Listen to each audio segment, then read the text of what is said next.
Assalamualaikum, selamat sejahtera dan salam Malaysia Madani. Bersama saya Muhammad Azizi Rahim dalam Berita Pagi Sarawak edisi Ahad 24 Mac 2024. Sarawak terus berusaha untuk memiliki pusat kanser sendiri bagi memenuhi keperluan pesakit kanser di negeri ini. Timbalan Premier Dato' Amar Dr. Sim Kui Hian dalam catatan di Facebook berkata, kanser merupakan penyakit kedua tertinggi di Sarawak selepas penyakit jantung. Rawatan bagi penyakit itu juga sangat mahal, lebih-lebih lagi dengan imunoterapi sasaran baharu. Malah dalam 10 tahun akan datang akan ada lebih banyak penemuan terapi baharu melibatkan kecerdasan buatan AI. Menurut beliau, Sarawak beruntung kerana mempunyai pakar di Hospital Umum Sarawak namun tidak ada kemudahan dan peralatan. Usaha untuk membina Pusat Kanser Sarawak telah lama bermula namun berdepan pelbagai cabaran terutama kepimpinan kerajaan persekutuan yang kerap bertukar. Namun akhirnya cadangan tersebut dibentangkan di Parlimen tahun lepas. Tambahnya, Premier Dato' Petinggi Tan Sri Abang Johari Tun Openg sangat menyokong pembinaan pusat tersebut dan mahu ia disiapkan semasa tempoh perkhidmatannya. Terdahulu, Dato' Ahmad Dr. Sim mengulas laporan berita Puteri Wals, Ken Middleton yang mengesahkan didiagnosis menghidap kanser dan sedang menjalani rawatan kemoterapi. Kerajaan dijangka memperkenalkan satu projek naik taraf bekalan elektrik di kawasan luar bandar Sarawak. Timbalan Menteri Kemajuan Desa dan Wilayah Datuk Rubiah Wang berkata, projek bersama kerajaan negeri itu adalah untuk meningkatkan kemampuan bekalan elektrik di kawasan yang kerap mengalami gangguan bekalan elektrik. Saya tak pasti apa istilah yang diorang gunakan. Konsultan telah pun buat kajian dan paper proposal submission project pun telah kita laksanakan.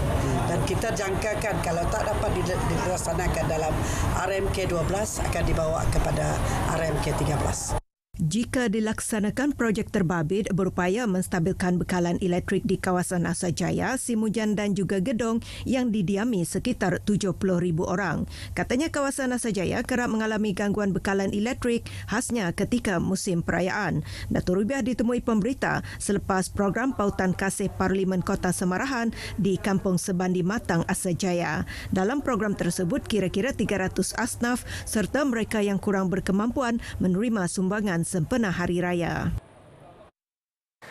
Kira-kira 20,000 orang hadir memeriahkan program sungkir perdana yang diadakan di Dataran Tun Tuanku Bujang di Sibu semalam. Timbalan Menteri Pendidikan, Inovasi dan Pembangunan Bakat Datuk Dr. Anwar Rapai yang turut hadir berkata, program tersebut melambangkan perpaduan yang kukuh dalam kalangan rakyat Sarawak kerana dihadiri masyarakat pelbagai kaum. This is very important to reflect our unity, not only in Sibu but the whole state of Sarawak. And I hope in future the whole main city, the main town in Sarawak will have a similar. Of course, we can rotate which day and people can move with the good roads now. People can move around and break fast together. Ujarnya, program itu juga dapat meningkatkan lagi pendapatan peniaga bazar Ramadan dan kedai-kedai yang berdekatan. Pada program itu, sebanyak 5,000 bungkus bubur lambuk diagihkan kepada orang ramai. Program turut dihadiri Menteri Perpaduan Negara Dato' Aaron Aerodagang. Program Ketuk Sahur Anjuran Pusat Khidmat Dun Nangka, satu program unik yang diadakan sepanjang bulan Ramadan ini. Petugas Jelajah Ramadan RTM Sarawak yang masih berkampung di Sibu turut berkesempatan menyertai program itu pagi tadi. Kita bersama wartawan Muhammad Al-Hadi Syamsawi untuk butirannya. Silakan Al-Hadi. Terima kasih rakan penyampai di studio Kuching. Assalamualaikum, salam sejahtera, salam Malaysia Madani. Saya kini berada di Surau Darul Saadah di Sibu dan sebenarnya sejak pagi tadi kami sudah menyertai program Ketuk Sahur yang dianjurkan oleh Pusat Khidmat Dun Nangka. Dan untuk memperincikan mengenai perincian apa itu program Ketuk Sahur, saya bawakan bersama saya Dun Nangka yang juga Timbalan Menteri Pendidikan, Inovasi dan Pembangunan Bakat Datuk Dr. Anwar Rapai. Terima kasih kerana bersama kami pagi ini, Doktor. Sama-sama. Jadi Doktor, mengenai program Ketuk Sahur, boleh Doktor perincikan apa sebenarnya program ini dan apa yang sedang berlaku di kawasan Dun Nangka ini? Program Ketuk Sahur ini adalah merupakan suatu program yang dianjurkan oleh Jawatan Kuasa Keselamatan Kampung iaitu JKK bersama dengan Pusat Khidmat kawasan Dun Nangka.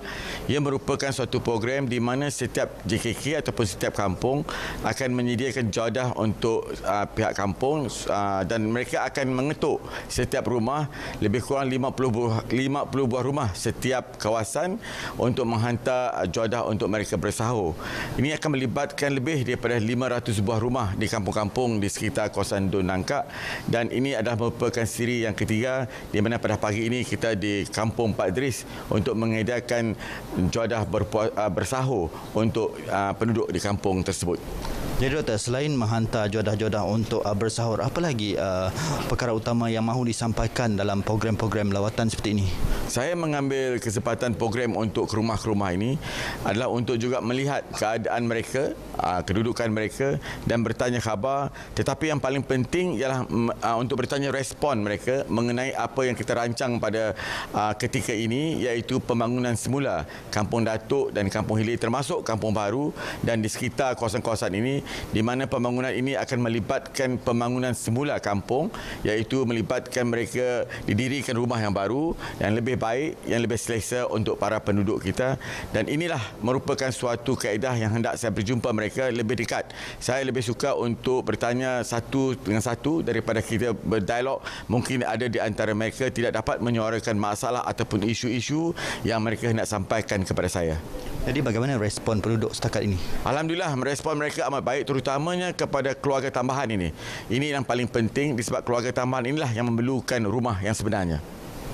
Terima kasih kerana berkongsi mengenai Ketuk Ramadan dan lawatan rumah ke rumah untuk penduduk di kawasan Dun Nangkak pagi ini, Doktor. Jadi saya rasa sekian sahaja lintas langsung kami dari Sibu untuk pagi ini. Kita kembali bersama rakan penyampai di Studio Kuching. Silakan. Kongres Kesatuan Pekerja-Pekerja di dalam Perkhidmatan Awam QPEX yakin kerajaan akan memberi pertimbangan sewajarnya berhubung pemberian bantuan kewangan khas kepada penjawat awam bersempena Aidilfitri akan datang.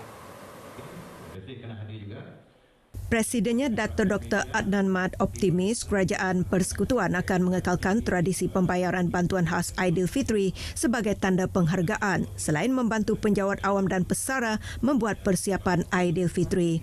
Tegasnya kerajaan tidak pernah gagal mengumumkan bantuan keuangan khas bersempena Aidilfitri sejak 10 tahun lalu, namun menambah surat permohonan untuk bantuan tersebut belum mendapat maklum balas daripada pihak kerajaan walaupun bulan Ramadan hanya berbaki 18 hari lagi.